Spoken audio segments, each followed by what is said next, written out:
Hey guys, how's it going? Master Cal here, and today I'm going to be doing the fourth video for my 2021 NFL offseason recap series, the Atlanta Falcons. So the Falcons, much like the Houston Texans, got off to a really poor start. They wound up starting 0-5, and after they lost that fifth game, they fired head coach Dan Quinn. And to replace him was Raheem Morris. And the Falcons then went on a decent little stretch with Morris as the head coach, but then after that kind of fell off, and they wound up finishing the season 4-12. So the Falcons cleaned house. They also fired their general manager when they fired Dan Quinn. Terry Fontenot is the new GM coming over from the Saints front office.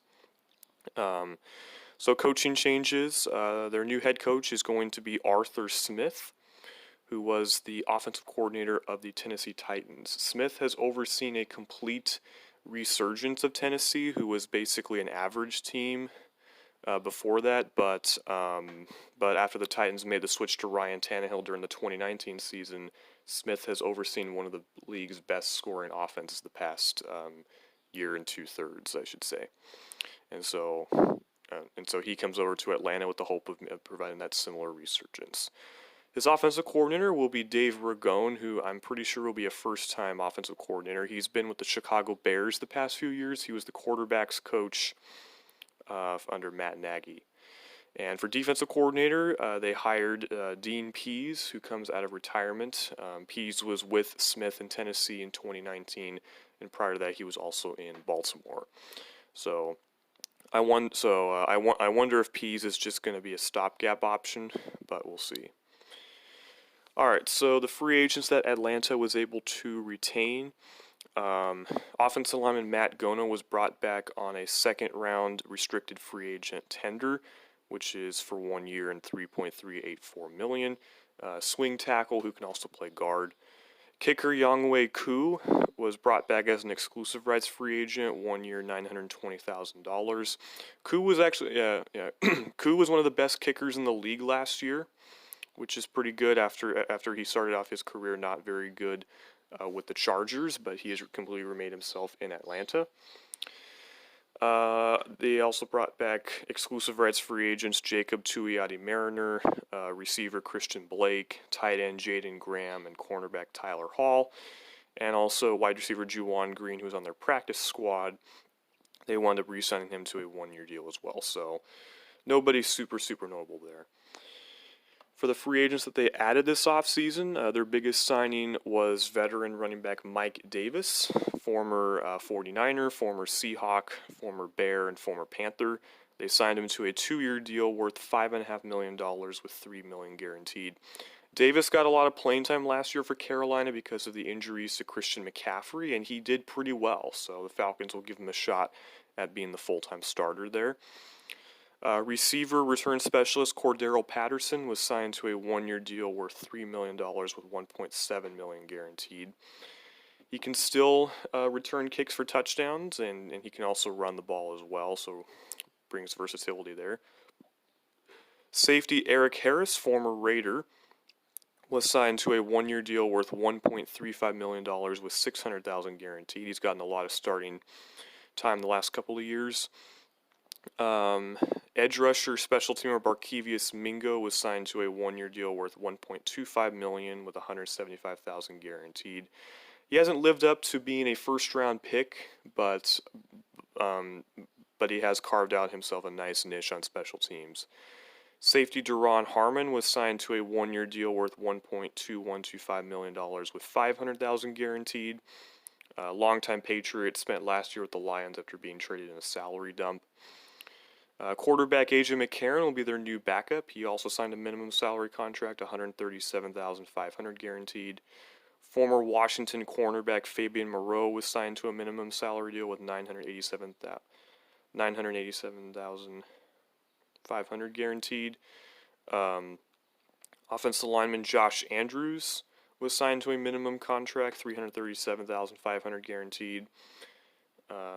They re-signed Stephen Means to a 1-year deal. They brought in Brandon Copeland from the New England Patriots. They signed Jonathan Bullard, former Seahawks, Cardinals, and Bears defensive lineman, to a 1-year deal. Eli Anku, journeyman defensive tackle, was signed to a 1-year deal. Receiver Tajay Sharp, who knows Arthur Smith from Tennessee, was signed to a one-year deal. Punter Dom Maggio was signed to a one-year deal. Tight end Ryan Becker was signed to a one-year deal, as was defensive tackle Olive Sagopoulos. And then two waiver claims, offensive lineman Sam Jones from Indianapolis and William Sweet from the Dallas Cowboys. So, also much like the Texans, the Falcons did not have a lot of cap space to work with. In fact, the Falcons had the third worst cap situation in the entire league this offseason, only better than the Eagles and the Saints, who had really significant cap issues because of the drop in the cap due to the pandemic. And that limited the Falcons' ability to bring in a lot of free agents, so they had to settle for a lot of minimum salary replacement level players. The Falcons had 4 cuts. Starting left guard James Carpenter, starting safety Ricardo Allen, who has since signed with the Cincinnati Bengals, edge rusher Alan Bailey, and running back Ito Smith. For their free agent departures, veteran backup Matt Schaub elected to retire. Starting center Alex Mack signed with the San Francisco 49ers to reunite with Kyle Shanahan. Guard Justin McCray signed a 2-year deal with the Houston Texans. Safeties Keanu O'Neal and DeMonte Casey both signed 1-year deals with the Dallas Cowboys. They'll reunite with Quinn, who is now the defensive coordinator in Dallas. Cornerback Darqueze Dennard signed with the Cardinals. Running back Brian Hill signed with the Titans. Linebacker Leroy Reynolds signed with the Patriots. However, they would wind up releasing him, and he's unsigned at the moment. Cornerback Blighty Ray Wilson signed with the Las Vegas Raiders. Safety Sherrod Niesman just signed on with the New York Jets. He reunites with Jeff Ulbrich, the former interim defensive coordinator of Atlanta, who's now the Jets defensive coordinator. Edge rusher Charles Harris signed with the Detroit Lions. Wide receiver Brandon Powell and kick returner was non-tendered as a restricted free agent. He signed on with the Buffalo Bills. Their unsigned free agents, most notably, you've got Todd Gurley, the former first-round pick of the LA Rams, who signed a 1-year deal with the Falcons after being released.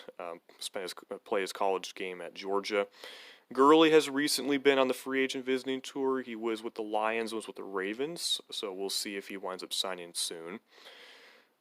They also have tight end Luke Stalker, tackle John Wetzel, wide receiver Laquan Treadwell, and linebacker Edmund Robinson as guys that have yet to sign. Falcons executed 2 trades this offseason. They acquired tight end Lee Smith from the Buffalo Bills in a salary dump, giving up just a 7th-round pick in 2022, and they gave him a new contract, 1 year, $1.8 million. Smith's been around the league for a while. He's played for Buffalo, he's played for New England, he's played for the Raiders as well, and he's a very good blocking tight end. And just recently, less than a week ago, they traded away franchise icon Julio Jones along with a 6th-round pick in 2023 to the Tennessee Titans in exchange for a 2nd-round pick in 2022 and a conditional 4th-round pick in 2023. And they had to trade Jones because of the cap. They did not have enough cap space to sign their rookie class, and after trading Jones, who missed about half of last season because of a nagging hamstring injury, they now have this place to sign their rookie deal. So we'll see how the Jones trade works out for Tennessee, if his decline accelerates, or if he rediscovers some of the juice there. Speaking of draft picks, the following, with the 4th overall pick, they took UF tight end Kyle Pitts, who is one of the best offensive weapons in all of college football last year, and one of the better tight end prospects to come out in such a long time. At least as far as a receiving threat, he's not that great at blocking. They traded back in the 2nd round, and they wound up taking safety Richie Grant with the 8th pick in the 2nd round out of UCF. They took Michigan offensive lineman Jalen Mayfield with the 4th pick in the 3rd round. With the 3rd pick in the 4th round, they took SDSU cornerback Darren Hall. With the 9th pick in the 4th round, they took Stanford center Drew Dahlman. With the 4th pick in the 5th round, they took defensive tackle Taquan Graham. With the 38th pick in the 5th round, they took Adito Kanbo Ogundeji, I think that's how you pronounce it, With the 39th pick in the 5th round, they had back-to-back compensatory picks. They took cornerback Avery Williams. And then with the 3rd pick in the 6th round, they took wide receiver Frank Darby out of Arizona State. The Falcons have not signed any players to extensions, and they have not had any notable injuries thus far. So my thoughts on the Falcons offseason. So they were limited by what they had to work with. It wasn't quite as bad as the Texans. The Falcons were in worse of a cap situation than Houston was, but they didn't. But they had more draft assets than Houston, and so the end result was roughly the same. The Falcons signed a bunch of players to minimum salary deals, with their biggest signing being to running back Mike Davis for less than $6 million. Not quite on the scale of Houston signing all of those veterans to minimum salary contracts, but the Falcons didn't really have much option. And now that they traded away Jones, that kind of signifies that they are about to start a rebuild. But they are sticking with Matt Ryan. They did restructure his contract. And I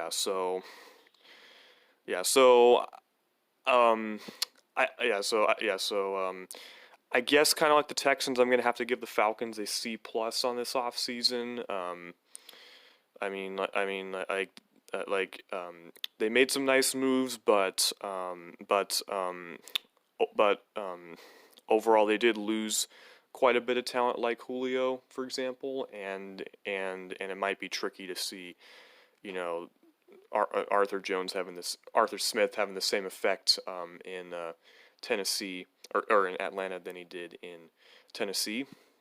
Their offense, even without Julio Jones, should look pretty good, but I guess we'll see how the defense looks.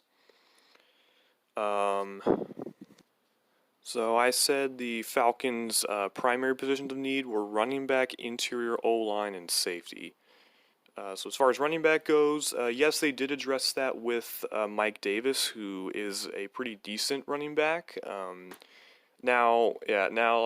He's been up and down when he's been asked to be a full-time starter, so I guess we'll see how he does, and maybe in Smith or Arthur Smith's offensive system, maybe he'll do well. He's nowhere near Derrick Henry's level, obviously, but if he can at least be serviceable. I would have thought the Falcons would have taken a running back in the draft, however, and they don't really have much depth behind him, so I'm kind of surprised about that. So I'd say moderately addressed. For interior O-line, I would also say that was moderately addressed. They brought back Gono, who can play guard, as mentioned before. They brought back Andrews, who's mostly been a backup, although he did start some games for the Jets last year. And then they took a couple of offensive linemen in the middle rounds. Mayfield played mostly tackle at Michigan, but I think he can slide inside the guard at this level as well, and then Dahlman, so I guess we'll see from there. And then safety was a need because they had a bunch of safeties that were going to be free agents, and so it was a need by default. They brought in 2 experienced starters in Harmon and Harris, who are decent but not great, and then they got a safety in the draft, which I think is really good. So I would say that was addressed. For their secondary positions of need, I listed quarterback, defensive line, and linebacker.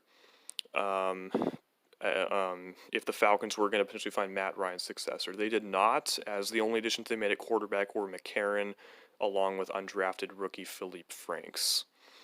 For defensive line, they only added a couple of depth pieces, so I would say that was not really addressed. And then linebacker, not really a super pressing position need. They did add Brandon Copeland, but yeah. So the projected starters for the Atlanta Falcons for next season. Matt Ryan, obviously at quarterback. Davis will start at running back. Jake Matthews is back at left tackle. Left guard, I think, is kind of going to be an open competition between Andrews, Gono, and possibly Mayfield and Dahlman. Matt Hennessy should start at center. Chris Lindstrom at right guard. Caleb McGarry at right tackle. I'm going to do 2 tight end sets because of the Julio Jones trade and the fact that Arthur Smith did a lot of that in Tennessee. So Calvin Ridley and Russell Gage as wide receivers, and then Kyle Pitts and Hayden Hurst at tight end. Defensive line. Now I don't know for sure if the Falcons are going to be changing schemes from 4-3 to 3-4 because Pease is mostly a 3-4 guy, so that's what they could wind up doing. But I'm going to stick with. But I'm going to do a 4-3 alignment at least for now.